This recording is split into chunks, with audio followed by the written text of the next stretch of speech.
ನಿಮ್ಮ ವೈರಿಗಳನ್ನು ಪ್ರೀತಿಸಿರಿ, ನಿಮ್ಮನ್ನು ಹಿಂಸೆಪಡಿಸುವವರಿಗೋಸ್ಕರ ದೇವರನ್ನು ಪ್ರಾರ್ಥಿಸಿರಿ. ಹೀಗೆ ಮಾಡಿದರೆ ನೀವು ಪರಲೋಕದಲ್ಲಿರುವ ನಿಮ್ಮ ತಂದೆಗೆ ಮಕ್ಕಳಾಗುವಿರಿ ಎಂದು ಹೇಳಿದ ಯೇಸು ಕ್ರಿಸ್ತನ ಸುಮಧುರವಾದ ನಾಮದಲ್ಲಿ ನಿಮ್ಮನ್ನು ಸಮಗ್ರ ಸತ್ಯವೇದ ಅಧ್ಯಯನದ ಇಂದಿನ ಕಾರ್ಯಕ್ರಮಕ್ಕೆ ಪ್ರೀತಿಯಿಂದ ಸ್ವಾಗತಿಸುತ್ತೇನೆ. ಪ್ರಿಯರೇ, ಇಬ್ರಿಯರಿಗೆ ಬರೆದ ಪತ್ರಿಕೆಯ 9ನೇ ಅಧ್ಯಾಯದ ಧ್ಯಾನವನ್ನು ಆರಂಭಿಸಿದ ನಾವು ಮೊದಲಿನ 7 ವಚನಗಳನ್ನು ಧ್ಯಾನ ಮಾಡಿಕೊಂಡು ಹೊಸ ಗುಡಾರವು ಹಳೆಯದಕ್ಕಿಂತ ಉತ್ತಮವಾದದ್ದು ಎಂಬುದನ್ನು ಮತ್ತು ಕಳೆದ ಹಲವಾರು ಕಾರ್ಯಕ್ರಮಗಳ ಮೂಲಕ ನಾವು ಈ ಲೋಕದಲ್ಲಿ ಕಟ್ಟಲ್ಪಟ್ಟ ದೇವದರ್ಶನ ಗುಡಾರದ ಹಾಗೂ ಅದರೊಳಗಡೆ ಇದ್ದ ವಿವಿಧ ಉಪಕರಣಗಳ ಕುರಿತು ಹಾಗೂ ಅವುಗಳ ವಿಶೇಷತೆಯ ಕುರಿತು ತಿಳಿದುಕೊಳ್ಳುತ್ತಾ ಬಂದಿದ್ದೇವೆ. ಇಲ್ಲಿ ಕಟ್ಟಲ್ಪಟ್ಟ ದೇವದರ್ಶನ ಗುಡಾರವು ಪರಲೋಕದ ದೇವದರ್ಶನ ಗುಡಾರದ ಮಾದರಿಯಲ್ಲಿತ್ತು ಎಂಬುದನ್ನು ತಿಳಿಸಿದ ದೇವರಿಗೆ ಮಹಿಮೆಯಾಗಲಿ. ಬನ್ನಿರಿ, ಇಂದು ನಾವು ಇಬ್ರಿಯರಿಗೆ ಬರೆದ ಪತ್ರಿಕೆಯ 9ನೇ ಅಧ್ಯಾಯದ 8ನೇ ವಚನದಿಂದ 13ನೇ ವಚನಗಳವರೆಗೆ ಪ್ರಾರ್ಥನಾ ಪೂರ್ವಕವಾಗಿ ಧ್ಯಾನ ಮಾಡೋಣ. ನಿಮ್ಮ ಹೃದಯವು ಕಳವಳಗೊಳ್ಳದೇ ಇರಲಿ, ಹೆದರದಿರಲಿ, ದೇವರನ್ನು ನಂಬಿರಿ, ನನ್ನನ್ನೂ ನಂಬಿರಿ ಎಂಬುದಾಗಿ ಹೇಳಿದಂಥ ನಮ್ಮ ರಕ್ಷಕನಾದ ಯೇಸು ಕ್ರಿಸ್ತನ ಅತಿ ಮಧುರವಾದ ನಾಮದಲ್ಲಿ ನಿಮ್ಮನ್ನು ವಂದಿಸುತ್ತಾ ಇಂದಿನ ಕಾರ್ಯಕ್ರಮಕ್ಕೆ ಬಹು ಪ್ರೀತಿಯಿಂದ ಸ್ವಾಗತಿಸುತ್ತೇನೆ. ಇಂದು ನಾವು ಅದೇ 9ನೇ ಅಧ್ಯಾಯದ 8ರಿಂದ 13 ವಚನಗಳನ್ನು ಧ್ಯಾನ ಮಾಡಿಕೊಳ್ಳೋಣ. ಈಗ ದಯಮಾಡಿ ನನ್ನೊಂದಿಗೆ ನಿಮ್ಮ ಸತ್ಯವೇದದಲ್ಲಿ ಇಬ್ರಿಯರಿಗೆ ಬರೆದ ಪತ್ರಿಕೆ 9ನೇ ಅಧ್ಯಾಯ 8ನೇ ವಚನವನ್ನು ಗಮನಿಸಿರಿ. ಅಲ್ಲಿ ನಾವು ಹೀಗೆ ನೋಡುತ್ತೇವೆ: ಈ ಏರ್ಪಾಟಿನಿಂದ ಗುಡಾರದಲ್ಲಿ ಮುಂದಣ ಭಾಗವು ಇರುವ ತನಕ ದೇವರ ಸಮಕ್ಷಮಕ್ಕೆ ಹೋಗುವ ಮಾರ್ಗವು ಇದುವರೆಗೂ ಪ್ರಕಟವಾಗಲಿಲ್ಲವೆಂಬುದನ್ನು ಪವಿತ್ರಾತ್ಮನು ವ್ಯಕ್ತಪಡಿಸುತ್ತಾನೆ ಎಂಬುದಾಗಿ. ಕರ್ತನಲ್ಲಿ ಪ್ರಿಯರೇ, ಈ ವಾಕ್ಯ ಭಾಗದಲ್ಲಿರುವ ವಿಷಯವನ್ನು ಬೇರೆ ಮಾತಿನಲ್ಲಿ ಹೇಳಬೇಕಾದರೆ, ದೇವರ ಸನ್ನಿಧಾನಕ್ಕೆ, ಅಂದರೆ ದೇವರ ಮುಖವನ್ನು ನೋಡಬಹುದಾದ ಈ ಸ್ಥಳಕ್ಕೆ ಇನ್ನೂ ಮಾರ್ಗವು ತೆರೆಯಲ್ಪಟ್ಟಿರುವುದಿಲ್ಲ ಎಂಬುದರ ಚಿತ್ರಣ ಹಾಗೂ ನಮೂನೆ ಇದಾಗಿತ್ತು ಎಂಬುದಾಗಿ. ನಮ್ಮ ಧ್ಯಾನವನ್ನು ಮುಂದುವರಿಸಿ 9 ಹಾಗೂ 10ನೇ ವಚನಗಳನ್ನು ಓದಿಕೊಳ್ಳೋಣ. ಅಲ್ಲಿ ನಾವು ಹೀಗೆ ನೋಡುತ್ತೇವೆ: ಆ ಗುಡಾರವು ಈಗಿನ ಕಾಲದವರಿಗೋಸ್ಕರ ಒಂದು ಒಳಗಣ ಅರ್ಥವನ್ನು ಸೂಚಿಸುತ್ತದೆ. ಏನೆಂದರೆ, ಅದರ ಕ್ರಮದ ಮೇರೆಗೆ ಸಮರ್ಪಣೆಯಾಗುವ ಕಾಣಿಕೆಗಳು, ಯಜ್ಞಗಳು ದೇವಾರಾಧನೆ ಮಾಡುವವರನ್ನು ಮನಸಾಕ್ಷಿಯು ಒಪ್ಪುವಂತೆ ಸಿದ್ಧಿಗೆ ತರಲಾರದೆ, ಅನ್ನಪಾನಾದಿಗಳು, ವಿವಿಧ ಸ್ನಾನಗಳು ಸಹಿತವಾಗಿ ದೇಹಕ್ಕೆ ಮಾತ್ರ ಸಂಬಂಧಪಟ್ಟ ನಿಯಮಗಳಾಗಿದ್ದು, ತಿದ್ದುಪಾಟಿನ ಕಾಲದವರೆಗೆ ಮಾತ್ರ ನೇಮಕವಾದವು ಎಂಬುದಾಗಿ. ಕರ್ತನಲ್ಲಿ ಪ್ರಿಯರೇ, ಈ ವಾಕ್ಯ ಭಾಗವು ಒಬ್ಬ ಆರಾಧಕನ ವಿಷಯದಲ್ಲಿ ಮಾತಾಡುವಂಥದ್ದಾಗಿದೆ. ನೋಡಿರಿ, ದೇವದರ್ಶನ ಗುಡಾರದಲ್ಲಿ ದೇವರ ಕಡೆಗೆ ನಡೆಸುವ ಮಾರ್ಗವು 3 ಪ್ರವೇಶ ದ್ವಾರಗಳಿಂದ ಹಾಗೂ ವಿಭಾಗಗಳಿಂದ ಅಡ್ಡಗಟ್ಟಲ್ಪಟ್ಟಿತ್ತು. ಜನರು ಕೇವಲ ಹೊರಾಂಗಣದವರೆಗೆ ಮಾತ್ರ ಬರಬಹುದಾಗಿತ್ತು. ಒಬ್ಬನು ಒಂದು ಕುರಿಮರಿಯನ್ನು ತೆಗೆದುಕೊಂಡು ಬಂದರೆ ಅವನು ಅದರ ತಲೆಯ ಮೇಲೆ ತನ್ನ ಕೈಯನ್ನು ಇಟ್ಟು ಅದು ತನಗೋಸ್ಕರ ಸಾಯಲಿದೆ ಎಂದು ಗುರುತಿಸಿಕೊಂಡು ಅದನ್ನು ಯಾಜಕರಿಗೆ ಕೊಡುತ್ತಿದ್ದನು. ಆ ವ್ಯಕ್ತಿಗೆ ಇದಕ್ಕಿಂತ ಮುಂದೆ ಹೋಗಲು ಅವಕಾಶವಿರಲಿಲ್ಲ.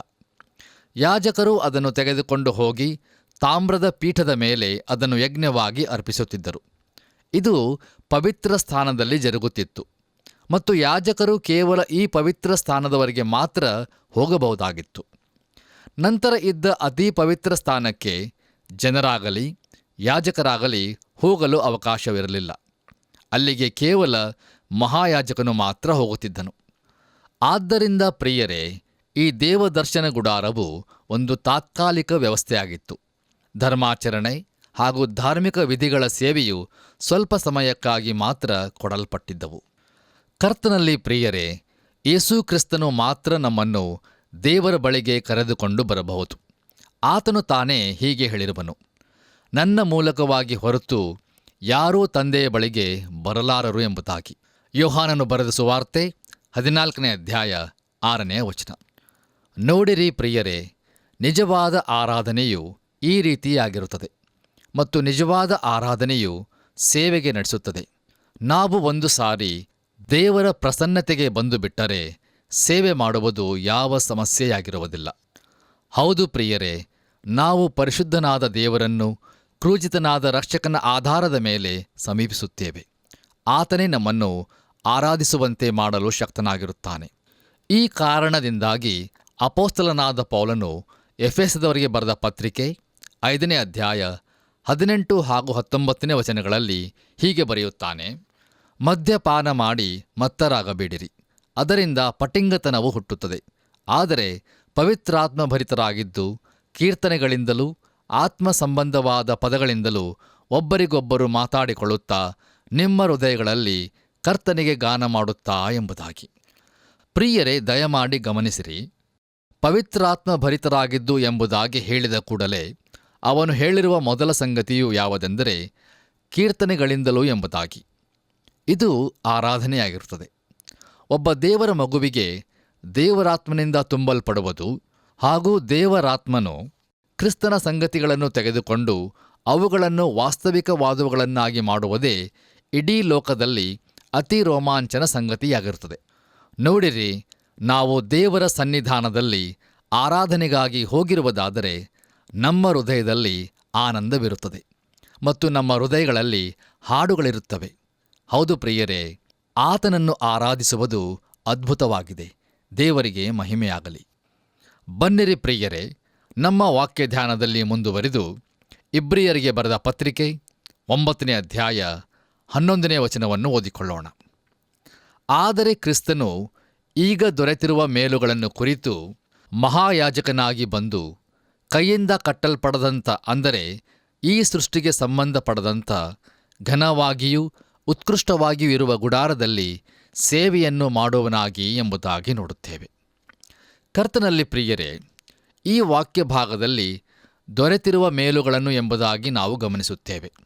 ಅಂದರೆ ಕ್ರಿಸ್ತನ ಮೂಲಕ ದೊರೆತಿರುವ ಮೇಲುಗಳು ಎಂಬುದಾಗಿ ನಮಗೆ ತಿಳಿದು ಬರುತ್ತದೆ.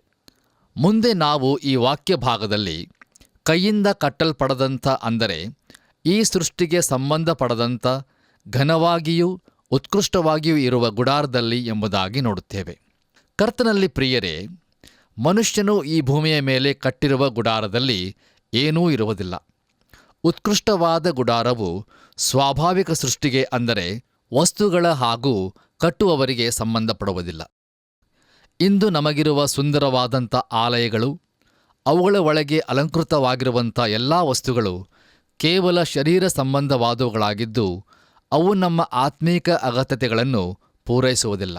ನೋಡಿರಿ, ಪರಲೋಕದಲ್ಲಿ ಒಂದು ನಿಜವಾದ ಗುಡಾರವಿರುತ್ತದೆ ಮತ್ತು ಅಲ್ಲಿ ನಿಜವಾದ ಮಹಾಯಾಜಕನೊಬ್ಬನಿದ್ದಾನೆ ಎಂಬುದನ್ನು ನಾವು ಸ್ಪಷ್ಟವಾಗಿ ಗ್ರಹಿಸಿಕೊಳ್ಳಬೇಕು. ಆತನನ್ನು ನಾವು ಎಲ್ಲಿಯಾದರೂ ಆರಾಧಿಸಬಹುದು. ಜನರು ಸಭೆಯಾಗಿ ಕೂಡಿ ಬಂದು ದೇವರನ್ನು ನಿಜವಾಗಿ ಆರಾಧಿಸುವುದು ಎಷ್ಟು ಅದ್ಭುತಕರವಾಗಿರುತ್ತದಲ್ಲವೇ? ಬಹುಶಃ ನಮ್ಮಲ್ಲಿ ಅನೇಕರು ಈ ರೀತಿಯಾದ ಆರಾಧನೆಯಲ್ಲಿ ಭಾಗಿಯಾಗಿ ಆತನನ್ನು ಆರಾಧಿಸಿರಬಹುದು. ದೇವರ ನಾಮಕ್ಕೆ ಸ್ತೋತ್ರವಾಗಲಿ. ಬನ್ನಿರಿ ಪ್ರಿಯರೇ, ನಮ್ಮ ಧ್ಯಾನವನ್ನು ಮುಂದುವರಿಸಿ ಇಬ್ರಿಯರಿಗೆ ಬರೆದ ಪತ್ರಿಕೆ 9ನೇ ಅಧ್ಯಾಯ 12ನೇ ವಚನವನ್ನು ಓದಿಕೊಳ್ಳೋಣ. ಅಲ್ಲಿ ನಾವು ಹೀಗೆ ನೋಡುತ್ತೇವೆ: ಹೋತಗಳ ಮತ್ತು ಹೋರಿಕರೆಗಳ ರಕ್ತವನ್ನು ತೆಗೆದುಕೊಳ್ಳದೆ ಸ್ವಂತ ರಕ್ತವನ್ನೇ ತೆಗೆದುಕೊಂಡು ನಮಗೋಸ್ಕರ ನಿತ್ಯ ವಿಮೋಚನೆಯನ್ನು ಸಂಪಾದಿಸಿಕೊಂಡವನಾಗಿ ಒಂದೇ ಸಾರಿ ದೇವರ ಸನ್ನಿಧಾನಕ್ಕೆ ಪ್ರವೇಶಿಸಿದನೋ ಎಂಬುದಾಗಿ.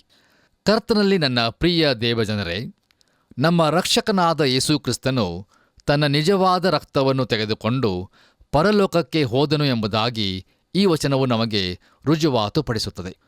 ನೋಡಿರಿ, ಗ್ರಂಥಕರ್ತನು ಹೋತಗಳ ಮತ್ತು ಹೋರಿಕರಗಳ ರಕ್ತವನ್ನು ತೆಗೆದುಕೊಳ್ಳದೆ ಸ್ವಂತ ರಕ್ತವನ್ನೇ ತೆಗೆದುಕೊಂಡು ಎಂಬುದಾಗಿ ಹೇಳುವಾಗ ಅದು ಕ್ರೂಜೆಯ ಮೇಲೆ ನನಗೋಸ್ಕರ ಹಾಗೂ ನಿಮಗೋಸ್ಕರ ಯೇಸು ಕ್ರಿಸ್ತನು ಸುರಿಸಿದ ನಿಜವಾದ ರಕ್ತವನ್ನು ಉದ್ದೇಶಿಸಿ ಅವನು ಹೇಳುತ್ತಿರುವನು. ಹೌದು, ಆತನ ರಕ್ತವು ಉತ್ಕೃಷ್ಟವಾದ ಯಜ್ಞವಾಗಿಯೂ ಯಥಾರ್ಥವಾದ ದೇವದರ್ಶನ ಗುಡಾರಕ್ಕೆ ಆತನ ರಕ್ತವು ಮಾತ್ರ ಯೋಗ್ಯವಾದದ್ದಾಗಿಯೂ ಇರುವುದರಿಂದ ಆತನು ತನ್ನ ಸ್ವಂತ ರಕ್ತವನ್ನು ತೆಗೆದುಕೊಂಡು ಒಂದೇ ಒಂದು ಸಾರಿ ದೇವರ ಸನ್ನಿಧಾನಕ್ಕೆ ಪ್ರವೇಶಿಸಿದನು. ದೇವರ ನಾಮಕ್ಕೆ ಸ್ತೋತ್ರವಾಗಲಿ. ಮುಂದುವರಿದು ಪ್ರಿಯರೇ, ಈ ವಾಕ್ಯ ಭಾಗದಲ್ಲಿ ನಾವು ನಮಗೋಸ್ಕರ ನಿತ್ಯ ವಿಮೋಚನೆಯನ್ನು ಸಂಪಾದಿಸಿಕೊಂಡವನಾಗಿ ಎಂಬುದಾಗಿ ನೋಡುತ್ತೇವೆ. ದಯಮಾಡಿ ಗಮನಿಸಿರಿ, ನಮಗೋಸ್ಕರ ಎಂಬ ಪದವು ಮೂಲ ಹಸ್ತಲಿಪಿಯಲ್ಲಿ ಇರುವುದಿಲ್ಲ. ಅದನ್ನು ಭಾಷಾಂತರದ ಅನುಕೂಲತೆಗಾಗಿ ಸೇರಿಸಿಕೊಳ್ಳಲಾಗಿರುತ್ತದೆ. ಈ ವಾಕ್ಯ ಭಾಗದಲ್ಲಿ ನಾವು ಪ್ರಾಮುಖ್ಯತೆಯನ್ನು ಕೊಡಬೇಕಾದ ವಿಷಯವೇನೆಂದರೆ ಅಲ್ಲಿರುವಂಥ ಒಂದು ವಿಭಿನ್ನತೆಯಾಗಿದೆ.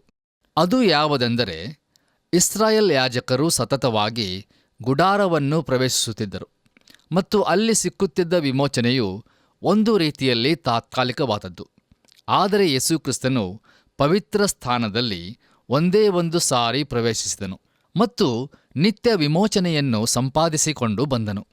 ಇದು ಈಗ ಅಧಿಕಾರವನ್ನು ಹಾಗೂ ಪ್ರಾಮುಖ್ಯತೆಯನ್ನು ಯೇಸು ಕ್ರಿಸ್ತನ ಯಜ್ಞದ ಮೇಲೆ ಹಾಕುತ್ತದೆ.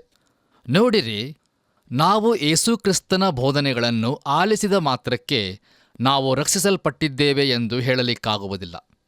ಪ್ರಿಯರೇ, ಆತನ ಬೋಧನೆಯು ಯಾರನ್ನೂ ರಕ್ಷಿಸಲಿಲ್ಲ. ಆದರೆ ಆತನ ಮರಣದಿಂದ ಉಂಟಾದ ವಿಮೋಚನೆಯು ನಮ್ಮನ್ನು ರಕ್ಷಿಸಿದೆ. ದೇವರ ನಾಮಕ್ಕೆ ಸ್ತೋತ್ರವಾಗಲಿ. ಬನ್ನಿರಿ, ಕೊನೆಯದಾಗಿ ನಮ್ಮ ಧ್ಯಾನದ ಅಂತ್ಯದಲ್ಲಿ ಇಬ್ರಿಯರಿಗೆ ಬರೆದ ಪತ್ರಿಕೆ 9ನೇ ಅಧ್ಯಾಯ 13ನೇ ವಚನವನ್ನು ಓದಿಕೊಳ್ಳೋಣ. ದಯಮಾಡಿ ನಿಮ್ಮ ಸತ್ಯವೇದದಲ್ಲಿ ಈ ವಚನವನ್ನು ನನ್ನೊಂದಿಗೆ ಗಮನಿಸಿರಿ. ಹೋತ ಹೋರಿಗಳ ರಕ್ತವು ಹೊಲೆಯಾದವರ ಮೇಲೆ ಚೆಲ್ಲುವ ಕಡಸಿನ ಬೂದಿಯು ಶರೀರದ ಹೊಲೆಯನ್ನು ಹೋಗಲಾಡಿಸಿ ಪವಿತ್ರ ಮಾಡುವುದಾದರೆ ಎಂಬುದಾಗಿ ನೋಡುತ್ತೇವೆ. ಕರ್ತನಲ್ಲಿ ಪ್ರಿಯರೇ, ಈ ವಾಕ್ಯ ಭಾಗದಲ್ಲಿ ಕಡಸಿನ ಬೂದಿಯು ಎಂಬುದಾಗಿ ನೋಡುತ್ತೇವೆ. ಇದು ಅರಣ್ಯಕಾಂಡ ಪುಸ್ತಕ 19ನೇ ಅಧ್ಯಾಯದಲ್ಲಿ ಕಂಡುಬರುವ ಕಡಸಿನ ಆಚಾರವನ್ನು ಕುರಿತು ಹೇಳುವಂಥದ್ದಾಗಿದೆ. ಒಂದು ಕಡಸು ಸಂಪೂರ್ಣವಾಗಿ ಸುಡಲ್ಪಟ್ಟ ನಂತರ ಅದರ ಬೂದಿಯನ್ನು ಸ್ವಚ್ಛವಾದ ಸ್ಥಳದಲ್ಲಿ ಇಡಲಾಗುತ್ತಿತ್ತು.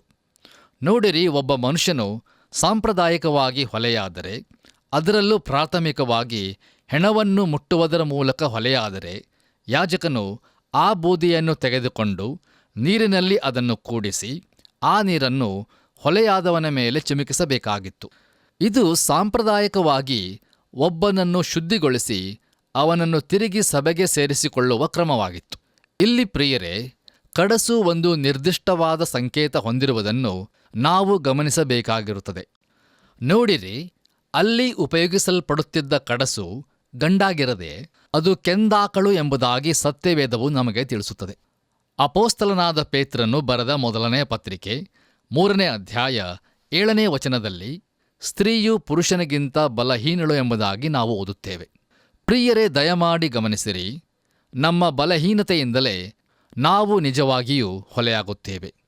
ನಾವು ಬಲಹೀನರಾಗಿದ್ದೇವೆ ಮತ್ತು ಯೇಸು ಕ್ರಿಸ್ತನು ಈ ಲೋಕಕ್ಕೆ ಬಂದು ತನ್ನ ಶರೀರದಲ್ಲಿ ನಮ್ಮ ಬಲಹೀನತೆಯನ್ನು ಅನುಭವಿಸಿದನು. ಕರ್ತನಲ್ಲಿ ಪ್ರಿಯ ಸಹೋದರ ಸಹೋದರಿಯರೇ, ನಾವು ನೋಡುತ್ತಿರುವಂಥ ಈ ಸನ್ನಿವೇಶದಲ್ಲಿ ಕೆಂದು ಬಣ್ಣದ ಆಕಳು ಅಂದರೆ ಕೆಂಪು ಬಣ್ಣದ ಆಕಳನ್ನು ಉಪಯೋಗಿಸಲಾಗುತ್ತಿತ್ತು. ಇದು ಅಂದರೆ ಈ ಕೆಂಪು ಬಣ್ಣವು ಯೇಸು ಕ್ರಿಸ್ತನು ಪಾಪಾತ್ಮನಾಗಿರುವುದನ್ನು ತೋರಿಸಿಕೊಡುತ್ತದೆ. ಹೌದು, ಆತನು ನಿಜವಾಗಿಯೂ ನಮಗಾಗಿ ಪಾಪರೂಪನಾದನು. ಹಾಗಾದರೆ ಈ ಕೆಂಪು ಬಣ್ಣವು ಪಾಪವನ್ನೇ ತೋರಿಸುತ್ತದೆ ಎಂಬುದಾಗಿ ನಾವು ಹೇಗೆ ಹೇಳಬಲ್ಲೆವು? ದಯಮಾಡಿ ನನ್ನೊಂದಿಗೆ ಯೆಶಾಯನು ಬರೆದ ಪ್ರವಾದನೆ ಗ್ರಂಥ 1ನೇ ಅಧ್ಯಾಯ 18ನೇ ವಚನವನ್ನು ಗಮನಿಸಿರಿ. ಅಲ್ಲಿ ನಾವು ಹೀಗೆ ನೋಡುತ್ತೇವೆ: ಬನ್ನಿರಿ, ವಾದಿಸುವ ಎಂದು ಯೆಹೋವನು ಅನ್ನುತ್ತಾನೆ. ನಿಮ್ಮ ಪಾಪಗಳು ಕಡು ಕೆಂಪಾಗಿದ್ದರೂ ಹಿಮದ ಹಾಗೆ ಬಿಳುಪಾಗುವವು, ಕಿರುಮಂಜಿ ಬಣ್ಣವಾಗಿದ್ದರೂ ಉಣ್ಣೆಯಂತೆ ಬೆಳ್ಳಗಾಗುವವು ಎಂಬುದಾಗಿ. ಆದ್ದರಿಂದ ಕೆಂದಾಕಳು ಎಂಬುದಾಗಿ ನೋಡುವಾಗ ಆತನು ನಮಗಾಗಿ ಪಾಪ ಸ್ವರೂಪನಾದನು ಎಂಬ ನಿಜ ಸಂಗತಿಯನ್ನು ಹೇಳುತ್ತದೆ. ಕರ್ತನಲ್ಲಿ ಪ್ರಿಯರೇ, ಈ ವಾಕ್ಯ ಭಾಗದಲ್ಲಿ ಮುಂದುವರಿದು ನಾವು ನೋಡುವಾಗ ಆ ಕೆಂದಾಕಳು ಯಾವ ಕುಂದು ಕೊರತೆ ಇಲ್ಲದ್ದಾಗಿರಬೇಕು. ನೋಡಿರಿ, ಅದು ಪರಿಪೂರ್ಣವಾದದ್ದಾಗಿಲ್ಲದೆ ಹೋಗಿದ್ದರೆ ಖಂಡಿತವಾಗಿಯೂ ಅದು ಯೇಸುಕ್ರಿಸ್ತನನ್ನು ಪ್ರತಿನಿಧಿಸಲು ಆಗುತ್ತಿರಲಿಲ್ಲ. ಯಾಕಂದರೆ ಆತನು ಪರಿಶುದ್ಧನೂ ನಿರ್ದೋಷಿಯೂ ನಿಷ್ಕಳಂಕನೂ ಪಾಪಿಗಳಲ್ಲಿ ಸೇರದೆ ಪ್ರತ್ಯೇಕವಾಗಿರುವವನು ಆಗಿದ್ದಾನೆ. ಇನ್ನೂ ಮುಂದುವರೆದು ಈ ವಾಕ್ಯ ಭಾಗದಲ್ಲಿ ನಾವು ನೋಡುವುದೇನೆಂದರೆ, ಪ್ರಿಯರೇ ದಯಮಾಡಿ ಗಮನಿಸಿರಿ, ಆ ಕೆಂದಾಕಳು ಯಾವ ನೊಗವನ್ನು ಹೊರದ ಪ್ರಾಣಿಯಾಗಿರಬೇಕು. ಇದು ನಮಗೆ ತೋರಿಸುವುದೇನೆಂದರೆ, ಯೇಸು ಕ್ರಿಸ್ತನು ನಮಗೋಸ್ಕರ ಪಾಪ ಸ್ವರೂಪಿಯಾಗಿ ಮಾಡಲ್ಪಟ್ಟಿದ್ದಾಗ್ಯೂ ಆತನು ಪಾಪದ ದಾಸತ್ವದ ಅಡಿಯಲ್ಲಿ ಇರಲಿಲ್ಲ ಎಂಬುದಾಗಿ. ನಂತರ ಆ ಕೆಂದಾಕಳನ್ನು ಪಾಳೆಯದ ಹೊರಗೆ ಹೊಡೆದುಕೊಂಡು ಹೋಗಿ ಅಲ್ಲಿ ಮಹಾಯಾಜಕನ ಎದುರಿಗೆ ಅದನ್ನು ವಧೆ ಮಾಡಬೇಕಾಗಿತ್ತು. ಇದು ಯೇಸುಕ್ರಿಸ್ತನು ಸ್ವತಃ ತಾನೇ ಯಜ್ಞವು ಹಾಗೂ ಮಹಾಯಾಜಕನೂ ಆಗಿರುವುದರ ಚಿತ್ರಣವಾಗಿದೆ. ಹೌದು ಪ್ರಿಯರೇ, ಆತನು ನಮಗೋಸ್ಕರ ತನ್ನನ್ನೇ ಅರ್ಪಿಸಿದನು. ಆತನ ನಾಮಕ್ಕೆ ಸ್ತೋತ್ರವಾಗಲಿ. ಅದಾದ ನಂತರ ಆ ಪ್ರಾಣಿಯ ರಕ್ತದಲ್ಲಿ ಸ್ವಲ್ಪವನ್ನು ಬೆರಳಿನಿಂದ ದೇವದರ್ಶನದ ಗುಡಾರದ ಮುಂಭಾಗದ ಕಡೆಗೆ 7 ಸಾರಿ ಚಿಮುಕಿಸಬೇಕಾಗಿತ್ತು.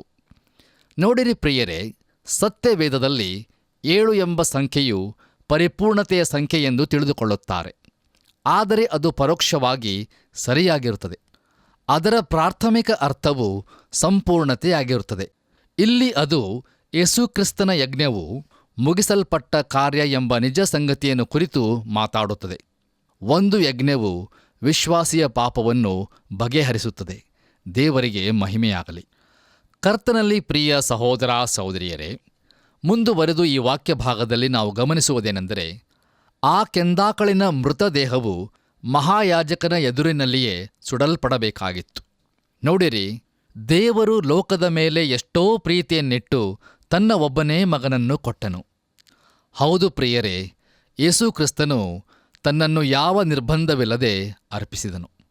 ಆದರೆ ಆತನು ಸತ್ತಾಗ ಪರಲೋಕದಲ್ಲಿ ಎಂಥ ದುಃಖ ಆವರಿಸಿಕೊಂಡಿರಬಹುದು ಎಂಬುದರ ಕುರಿತಾಗಿ ನಾವು ಎಂದಾದರೂ ಯೋಚಿಸಿರುವೆವೋ? ದಯಮಾಡಿ ಆಲೋಚಿಸಿ ನೋಡಿರಿ.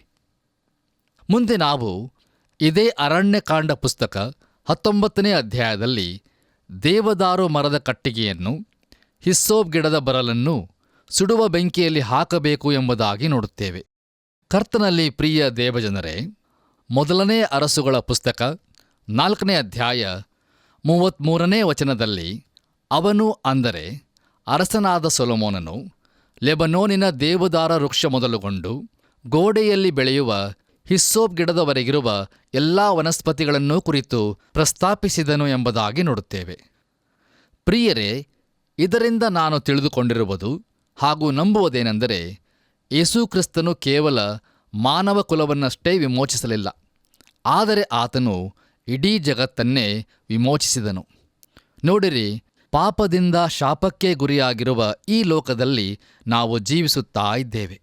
ಈಗ ಅದು ನೋವಿನಲ್ಲಿ ನರಳಾಡುತ್ತಾ ಕಷ್ಟಪಡುತ್ತಾ ಇದೆ. ಅದಕ್ಕೆ ಬಿಡುಗಡೆಯ ಅವಶ್ಯಕತೆ ಇರುತ್ತದೆ. ಒಂದಾನೊಂದು ದಿನ ಅದು ವಿಮೋಚಿಸಲ್ಪಡಬೇಕು ಹಾಗೂ ಪಾಪವು ತೆಗೆಯಲ್ಪಡಬೇಕಾಗಿದೆ. ಕರ್ತನಲ್ಲಿ ಪ್ರಿಯ ಸಹೋದರ ಸಹೋದರಿಯರೇ, ಅರಣ್ಯಕಾಂಡ ಪುಸ್ತಕದ ಅದೇ 19ನೇ ಅಧ್ಯಾಯದಲ್ಲಿ ನಾವು ಆ ಕೆಂದಾಕಳಿನ ಬೂದಿಯನ್ನು ಶುದ್ಧವಾದ ಸ್ಥಳದಲ್ಲಿ ಇಡಬೇಕಾಗಿತ್ತು ಎಂಬುದನ್ನು ನೋಡುತ್ತೇವೆ. ಪ್ರಿಯರೇ, ಆ ಬೂದಿಯು ನೀರಿನೊಂದಿಗೆ ಬೆರೆಸಿ ಉಪಯೋಗಿಸಲ್ಪಡುತ್ತಿತ್ತು. ನೋಡಿರಿ, ನೀರು ದೇವರ ವಾಕ್ಯವನ್ನು ಸೂಚಿಸುತ್ತದೆ ಮತ್ತು ದೇವರ ವಾಕ್ಯವು ವಿಶ್ವಾಸಿಯ ಜೀವಿತದಲ್ಲಿನ ಪಾಪವನ್ನು ತೋರಿಸಿಕೊಡುತ್ತದೆ. ಪ್ರಿಯ ದೇವಜನರೇ, ಯೇಸುಕ್ರಿಸ್ತನ ಯಜ್ಞವು ಭವಿಷ್ಯತ್ತಿಗೂ ವಿಮೋಚನೆಯನ್ನು ಕೊಡುವಂಥದ್ದಾಗಿದೆ. ಅದು ನಮ್ಮೆಲ್ಲರನ್ನು ವಿಮೋಚಿಸಿರುವುದು. ನೋಡಿರಿ, ಹಳೇ ಒಡಂಬಡಿಕೆಯ ವಿಶ್ವಾಸಿಗಳು ನಂಬಿಕೆಯಿಂದಲೇ ರಕ್ಷಿಸಲ್ಪಟ್ಟರು. ಅಬ್ರಹಾಮನು ನಂಬಿಕೆಯಿಂದಲೇ ರಕ್ಷಿಸಲ್ಪಟ್ಟನು. ಅವನು ದೇವರನ್ನು ನಂಬಿ ಯಜ್ಞವನ್ನು ಅರ್ಪಿಸಿದನು. ಹಾಗಾದರೆ ಆ ಯಜ್ಞವು ಸಾಕಾಗಿತ್ತಾ? ಖಂಡಿತವಾಗಿಯೂ ಇಲ್ಲ ಪ್ರಿಯರೇ. ನೋಡಿರಿ, ಆ ಯಜ್ಞವು ಯೇಸುಕ್ರಿಸ್ತನ ಕುರಿತು ಮುಂತಿಳಿಸುವಂಥ ಚಿತ್ರವಾಗಿತ್ತು. ಹೌದು ಪ್ರಿಯರೇ, ಯೇಸುಕ್ರಿಸ್ತನ ಯಜ್ಞವು ಮುಂದಕ್ಕೂ ನೋಡುತ್ತದೆ, ಹಿಂದಕ್ಕೂ ನೋಡುತ್ತದೆ. ದೇವರಿಗೆ ಮಹಿಮೆಯಾಗಲಿ. ಈ ಸಮಯದಲ್ಲಿ ದೇವರ ಪರಿಶುದ್ಧ ವಾಕ್ಯಗಳನ್ನು ಆಲಿಸುತ್ತಿರುವಂಥ ನನ್ನ ಪ್ರಿಯ ಸಹೋದರ ಸಹೋದರಿಯರೇ, ತಂದೆ ತಾಯಿಗಳೇ, ದೇವರಾತ್ಮನು ನಮ್ಮೆಲ್ಲರೊಂದಿಗೆ ಮಾತನಾಡಿದ್ದಾನೆಂದು ನಾನು ನಂಬುತ್ತೇನೆ. ನೋಡಿರಿ, ನಾವೆಲ್ಲರೂ ನಿತ್ಯ ವಿಮೋಚನೆಯನ್ನು ಹಾಗೂ ನಿತ್ಯ ಜೀವವನ್ನು ಹೊಂದಿಕೊಳ್ಳಬೇಕೆಂದು ದೇವರು ಲೋಕದ ಮೇಲೆ ಎಷ್ಟೋ ಪ್ರೀತಿಯನ್ನಿಟ್ಟು ತನ್ನ ಒಬ್ಬನೇ ಮಗನನ್ನು ಕಳುಹಿಸಿಕೊಟ್ಟನು. ಕೊರಿಂಥದವರಿಗೆ ಬರೆದ 2ನೇ ಪತ್ರಿಕೆ 5ನೇ ಅಧ್ಯಾಯ 21ನೇ ವಚನದಲ್ಲಿ ನಾವು ಹೀಗೆ ನೋಡುತ್ತೇವೆ: ನಾವು ಆತನಲ್ಲಿ ದೇವರಿಗೆ ಸಮರ್ಪಕರಾದ ನೀತಿ ಸ್ವರೂಪಿಗಳಾಗುವಂತೆ ದೇವರು ಪಾಪಜ್ಞಾನವಿಲ್ಲದ ಆತನನ್ನು ಪಾಪ ಸ್ವರೂಪಿಯಾಗಿ ಮಾಡಿದನು. ಹೌದು ಪ್ರಿಯರೇ, ಯೇಸುಕ್ರಿಸ್ತನು ನಮ್ಮನ್ನು ಪಾಪದಿಂದ ವಿಮೋಚಿಸಲು ತನ್ನ ಸ್ವಪ್ರಾಣವನ್ನೇ ಕ್ರೂಜೆಯ ಮೇಲೆ ಸಮರ್ಪಿಸಿದನು. ನಮ್ಮ ಎಲ್ಲ ಪಾಪದೋಷ ಸಕಲ ಅನೀತಿಯನ್ನು ತನ್ನ ಪರಿಶುದ್ಧ ದೇಹದ ಮೇಲೆ ಹೊತ್ತುಕೊಂಡು ಶಿಲುಬೆಯ ಮೇಲೆ ತನ್ನ ಪರಿಶುದ್ಧ ರಕ್ತವನ್ನು ಸುರಿಸಿ ಆ ಘೋರವಾದ ಯಾತನೆಯನ್ನು ಅನುಭವಿಸಿ ನಮಗೋಸ್ಕರ ಸತ್ತನು, ಹೂಣಲ್ಪಟ್ಟನು. ಹಾಗೂ ಮೂರನೆಯ ದಿನದಲ್ಲಿ ಮರಣವನ್ನು ಪಾತಾಳವನ್ನು ಜಯಿಸಿ ಜಯವೀರನಾಗಿ ಎದ್ದು ಬಂದು ನಮಗೆ ಪಾಪ ಕ್ಷಮಾಪಣೆ, ರಕ್ಷಣಾ ಭಾಗ್ಯ ಹಾಗೂ ನಿತ್ಯ ಜೀವದ ನಿರೀಕ್ಷೆಯನ್ನು ನಮಗೆ ಅನುಗ್ರಹಿಸಿದ್ದಾನೆ. ಆದ್ದರಿಂದ ಪ್ರಿಯರೇ, ದೇವರು ಯೇಸುಕ್ರಿಸ್ತನ ಮೂಲಕ ಅನುಗ್ರಹಿಸಿರುವ ಈ ಮಹಾಕೃಪೆಯನ್ನು ನಾವು ಅಲಕ್ಷ್ಯ ಮಾಡುವುದು ಬೇಡ ಮತ್ತು ವ್ಯರ್ಥ ಮಾಡಿಕೊಳ್ಳುವುದು ಬೇಡ. ದೇವರು ನಮಗೆ ಮತ್ತೊಂದು ಕೃಪಾ ಸಮಯವನ್ನು ಅನುಗ್ರಹಿಸಿದ್ದಾನೆ. ಇದೇ ಆ ಕೃಪಾ ಸಮಯ. ಈಗಲೇ ಯೇಸುಕ್ರಿಸ್ತನಿಗೆ ನಿಮ್ಮ ಜೀವಿತವನ್ನು ಸಮರ್ಪಿಸಿರಿ. ನಿಮ್ಮ ಹೃದಯದಲ್ಲಿ ಆತನನ್ನು ಸ್ವಂತ ರಕ್ಷಕನನ್ನಾಗಿ ಅಂಗೀಕರಿಸಿಕೊಳ್ಳಿರಿ ಮತ್ತು ದೇವರು ತನ್ನ ಕೃಪೆಯಲ್ಲಿ ಅನುಗ್ರಹಿಸುವ ನಿತ್ಯ ಜೀವದ ನಿರೀಕ್ಷೆಯನ್ನು ಹೊಂದಿಕೊಳ್ಳಿರಿ. ಕರ್ತನು ತಾನೇ ನಿಮ್ಮೆಲ್ಲರಿಗೂ ತನ್ನ ಕೃಪೆಯನ್ನು ಅನುಗ್ರಹಿಸಲಿ.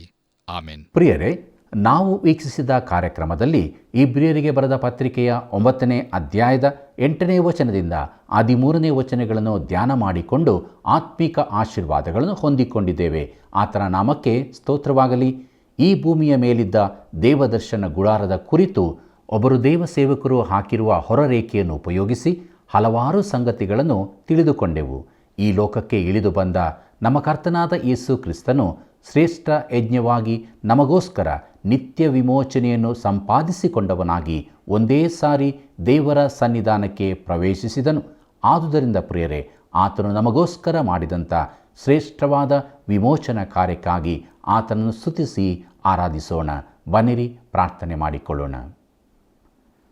ತಂದೆಯಾದ ದೇವರೇ, ನಿನ್ನ ಪರಿಶುದ್ಧವುಳ್ಳ ನಾಮಕ್ಕೆ ಅನಂತ ಸ್ತೋತ್ರವಾಗಲಿ. ನಿನ್ನ ಜೀವವುಳ್ಳ ವಾಕ್ಯಗಳ ಮೂಲಕವಾಗಿ ನೀನು ನಮ್ಮ ಸಂಗಡ ಮಾತನಾಡಿದ್ದಿ. ನಾವು ಅರಿತುಕೊಂಡು ಅದಕ್ಕೆ ವಿಧೇಯರಾಗಿ ಧನ್ಯತೆಯ ಜೀವಿತದಲ್ಲಿ ಮುನ್ನಡೆಯುವುದಕ್ಕೆ ಸಹಾಯ ಮಾಡು.